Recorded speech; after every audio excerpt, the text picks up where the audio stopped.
Now that we found an ordinary generating function, I'll use that same example to show how to use it. This is a bit of review. We can find terms in the sequence. A sub 3, for instance, is the third derivative of the function. Plug in a 0 and divide by 3 factorial.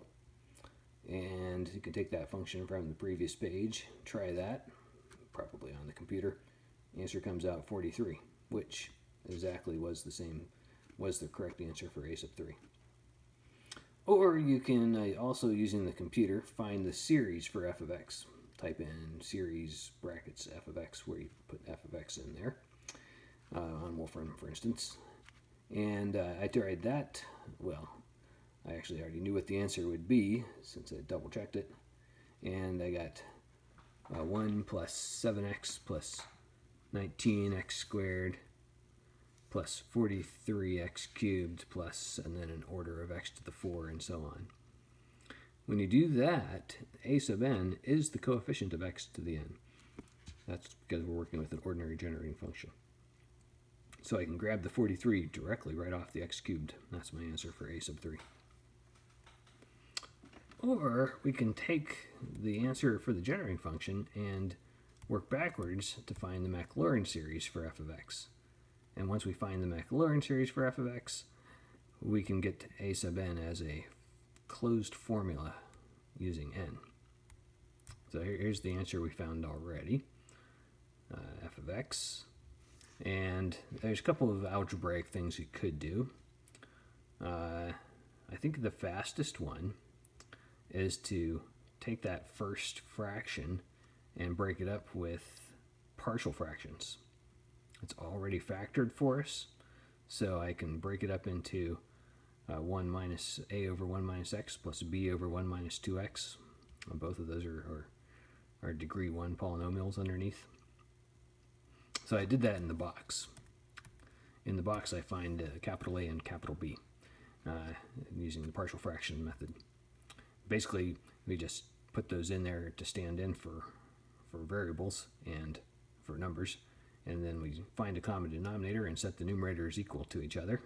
The numerators being equal to each other are the original 5x and the new numerator, which will have a's and b's. So 5x equals a times that 1 minus 2x, and plus b times 1 minus x, and I distributed the a's and b's. Then you set the coefficients of like powers in that new equation equal to each other. So on the left there's only a power 1 with the coefficient 5. So the power 0 is just 0. The coefficient of x to the 0 is 0. So that means from the right, a plus b has to be equal to 0. Then for power 1, negative 2a minus b has to be equal to 5, setting those coefficients equal. And that's pretty quick to solve. I added the two equations together because I like to do that whenever I have the chance, and I got negative a equals positive 5, so a equals negative 5.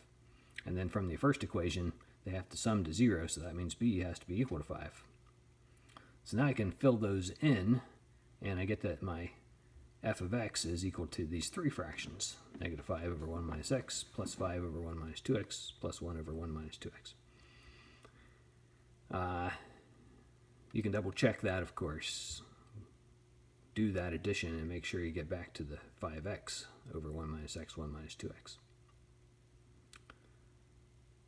Now, those three are pretty well familiar Maclaurin series functions, like as in those are functions that we know the Maclaurin series for. The constants on top can just be pulled out. And then 1 over 1 minus x is the summation n equals 0 to infinity x to the n. 1 over 1 minus 2x is exactly the same thing, but with 2x substituted in for x. And I did that twice for both of those fractions. And then I collected all the like terms. All three of the sums go from 0 to infinity. They're all multiplied by x to the n. You need to distribute the n inside of the 2x there to make it 2 to the n x to the n. But then collecting all the like terms, we get summation n equals 0 to infinity negative 5 And then, I did a couple of one more thing in my head. Five of those plus one of those gives me 6 of those. The second two sums are identical. I could have just combined the two fractions with the same denominator up above to get 6. So the inside of those sums, 2 to the n times x to the n, so I get 6 times 2 to the n, all times x to the n. And now I see a sub n, because it's a sub n for an ordinary generating function is just the coefficient of x to the n. So a sub n is actually equal to 6 times 2 to the n minus 5. Try it for a sub 3. 6 times 8 minus 5 equals 43.